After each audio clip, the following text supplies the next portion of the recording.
আমরা এই সরকারের পতন ছাড়া আমাদের বাঁচার এবং জাতির মুক্তির পথ নাই। হ্যাঁ, আমাকে গালি দিচ্ছে দেশের বিরুদ্ধে।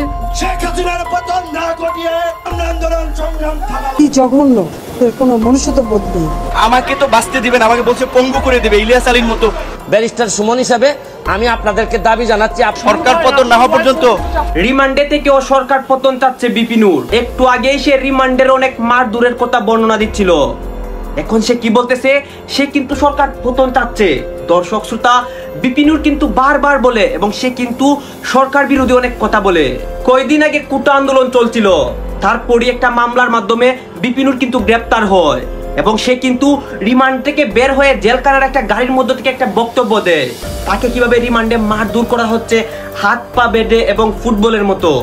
দর্শক শ্রোতা, তার কথাগুলো শুনলে আপনারা চোখের জল ধরে রাখতে পারবেন না।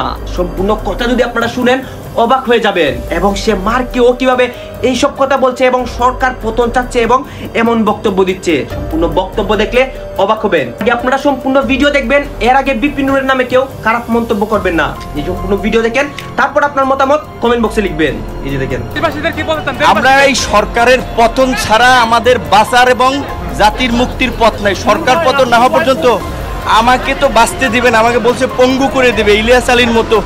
আমি শুধু এইটুকু বলি যে আমার শারীরিক পরীক্ষা করা দরকার, চিকিৎসা করা দরকার, আমার ইনজেকশন। যে শাস্তি দিয়েছে এখানে আমাদের কিছু বলার নেই। সৌদি আরবে সেখানেও মিছিল করতে গেছে, আপনারা জানেন সৌদি আরবে কখনো মিছিল করতে পারে না, সেখানে 20 জনকে গ্রেপ্তার করেছে। আমরা মুসলমানের সন্তানেরা যাদের ঈমান আছে তারা আজকে শপথ করি, শেখ হাসিনার পতন না ঘটিয়ে, বাকশালের পতন না ঘটিয়ে আমরা আন্দোলন সংগ্রাম থামাবো না। বন্ধুরা আমার, কত গুলি খাবেন, কত রক্তাক্ত হবেন, কত জেলে যাবেন। থেকে একজন আইনজীবী হিসেবে দায়বদ্ধতা থেকে আমরা এসেছি। আধা ঘন্টার মধ্যে পিটিশন ড্রাফট করে আমরা বলেছি যেভাবে পারে যে পারে যেন এই গুলিটা থামানোর চেষ্টা করা হয়। আমরা আমাদের সন্তানদের রক্ষা করার জন্য এসেছি, কারো বাপের প্রয়োজনে আমরা এখানে আসিনি। আমরা সাদেক ভাই, উলফাত ভাইদের মতো মুক্তিযোদ্ধাদেরকে এইখান থেকে স্যালুট জানাই, সবাই স্যালুট জানান। এই কালটা আমাদেরকে ভেঙে দিতে হবে। যেমনি ভাবে রাহুল গান্ধী ভারতের সংসদে মোদীকে চোখ প্রাইমারি দিয়ে বলেছে নরেন্দ্র মোদী পুরো হিন্দু সমাজ নেই হে, নরেন্দ্র মোদী। ওই 1 দফার পরে আসলো 4 দফা, তারপর আসলো 6 দফা, তারপর আসলো 8 দফা, তারপরে আবার 4 দফা, আবার ওই 4 দফাও হবে না, আরও 8 দফা। এইভাবে এমন একটা পরিবেশ সৃষ্টি, আর সেই সাথে সাথে এই ধ্বংসযজ্ঞ। আমাদেরকে রিমান্ডে নিলে ব্যাপক টর্চার, ঝুলাইয়া গরু ছাগলের মতো ঝুলাইয়া কারেন্টের শক দেয় এবং সিনিয়র জুনিয়র নাই, গরুর মতো হাত পাও বাইন্দা পিটাইতেছে। বারবার রিমান্ডে নিলে আরো টর্চার করবে। আপনারা আইনগতভাবে বলেন, রিমান্ডে নিলে যে রিমান্ডের যে নির্দেশনা, যে একজন ম্যাজিস্ট্রেট রিমান্ডে একজন ম্যাজিস্ট্রেট যে উপস্থিত থাকা অবস্থায় যে কথা বলবে, সেই টর্চার করে সবাইকে ব্যাপক মাত্রায় যেন রাজনীতি না করে। অনেকের কাছে মুসলেকা চায়, মুসলেকা যে বাইরে যেন রাজনীতি না করে। আর আমাকে বিশেষ করে আমি কেন নির্বাচনে গেলাম না, 12 কোটি টাকা আমার বাসায় নিয়ে গেছে, তারপর আমি নির্বাচনে গেলাম না, শেখ হাসিনাকে নিয়ে গালিগালাজ করি, বক্তব্য দেই সরকারকে নিয়ে। এই কারণে আমাকে যারা ছাত্রলীগপন্থী অফিসার তারা ইচ্ছা মতো ফুটবলের মতো, আমি একটা ফুটবল ডিবি কার্যালয়, আমি একটা শক্তিকে যদি পরাজিত করতে না পারি, কয়েক যুগের জন্য বাংলাদেশ ফাঁসিবাদের কবলে পতিত হবে, তা কিন্তু আমরা জানি না। বিএনপির কার্যালয়ে অভিযান চালিয়েছে, নাটক করেছে, জাতির দৃষ্টি ঘোরাতে, মানুষকে বিভ্রান্ত করতে, ককটেল নিয়ে, বোমা নিয়ে নাটক করেছে। বিএনপি সহ সমস্ত রাজনৈতিক দলের নেতা কর্মীদেরকে বলবো, আমাদের এই মুক্তিযোদ্ধাদের উপস্থিতিতে অনেক আগেই আমাদের মুক্তিযোদ্ধারা বলেছে, বাংলাদেশে বর্তমান এই সরকার যেভাবে দেশকে একটা চরম বিপর্যয়ের দিকে নিয়ে গেছে, স্বাধীনতার সার্বভৌমত্বকে হুমকির মুখে ফেলেছে সারা দেশে।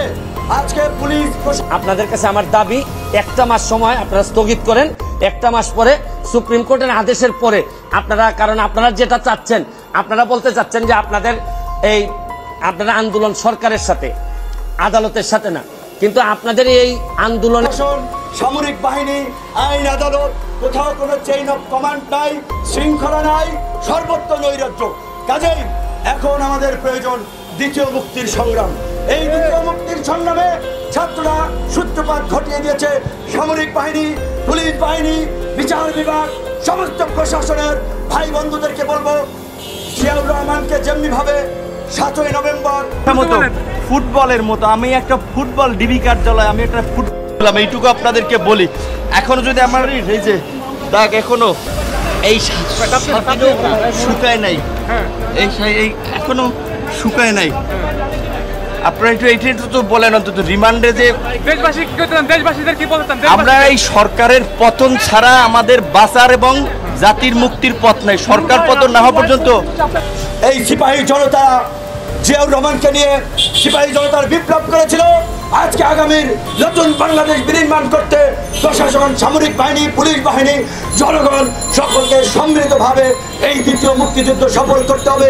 আপনাদের সকলের আগামী কর্মসূচিগুলোতে অংশগ্রহণ এবং সর্বাত্মক প্রতিবাদ এবং প্রতিরোধ করে তোলার আহ্বান জানাবে। যে কোনো নাগরিককে তো আইন আদালত মেনে চলতে হবে,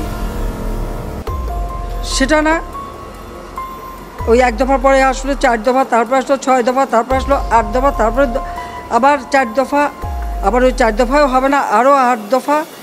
এইভাবে এমন একটা পরিবেশ সৃষ্টি, আর সেই সাথে সাথে এই ধ্বংসযজ্ঞ। থাপ্পড় গরুর মধ্যে হাত পাও বাইন্দা পিটাইতেছে, বারবার রিমান্ডে নিলে আরো টর্চার করবে। আপনারা আইনগতভাবে বলেন, রিমান্ডে নিলে যে রিমান্ডের যে নির্দেশনা, যে একজন ম্যাজিস্ট্রেট রিমান্ডে একজন ম্যাজিস্ট্রেট যে উপস্থিত থাকা অবস্থায় যে কথা বলবে, সেইভাবে ব্যবস্থা করতে, টর্চার করে সবাইকে ব্যাপারের মধ্যে এটা সমাধান হবে হয় নাই। এমনকি প্রধানমন্ত্রী পার্লামেন্টে দাঁড়িয়ে জাতির সামনে কিন্তু ঘোষণা দিয়েছিলেন কোনো কোটাই থাকবে না। তারপরেও কিন্তু আমরা আমাদেরকে প্রজ্ঞাপনের জন্য আন্দোলন করতেছি। কাজে আজকের আন্দোলন হচ্ছে, এখন ওবায়দুল কাদেররা প্রেস কনফারেন্স করে বলছে এই আন্দোলনে বিএনপি ভর করছে, বিরোধীরা ভর করছে, তারা সরকার পতনের জন্য রাস্তা তৈরি করছে। দেখেন ছাত্ররা, আমি জানি এই ছাত্রদেরকে, এই তরুণদেরকে যদি আপনি বলেন যে তোমরা ওইখান থেকে এই ফাঁসিবাদের পতনের আওয়াজ তুলো, এই তরুণদের মগজ দীর্ঘদিন ভাবে এতটা বিরাজনীতিকরণ করা হয়েছে, দেশ জাতি সমাজের মূল ভাবনা থেকে তাদেরকে পাঠ্যপুস্তক বলেন কিংবা সমাজ। দর্শক শ্রোতা, আপনারা তো দেখলেন যে বিপিনু কি বলতেছে। এর মধ্যে কিন্তু আমরা আরো অনেকের বক্তব্য দেখেছি, সবাই কি বলতেছে। এবং বিপিনু কিন্তু বারবার সে সরকার পতনের কথা বলছে, সে মার খাওয়ার বর্ণনা দেওয়ার পরপরই। এরপরে কিন্তু বিপিনুর বাহিরে অনেক বক্তব্য ছিল, এবং বর্তমানে কিন্তু দেশে কুঠা আন্দোলন চলছে, এবং এই কুঠা আন্দোলনকে নিয়েও কিন্তু বিপিনুর অনেক বক্তব্য দিচ্ছিল, এবং সে কিন্তু গাইস অনেক বিরোধীমূলক বক্তব্য দিয়েছে। দর্শক শ্রোতা, এইগুলো শুনে আপনাদের কাছে কেমন লাগছে? এবং বিপিনুরকে যে এমন নৃশংসভাবে মানে রিমান্ড দেওয়া হচ্ছে, এগুলো শুনে আপনাদের কেমন লেগেছে? এটা কিন্তু অবশ্যই কমেন্ট বক্সে লিখবেন। এবং আপনাদের কাছে একটা রিকোয়েস্ট থাকবে, আমার চ্যানেলটি সাবস্ক্রাইব করবেন।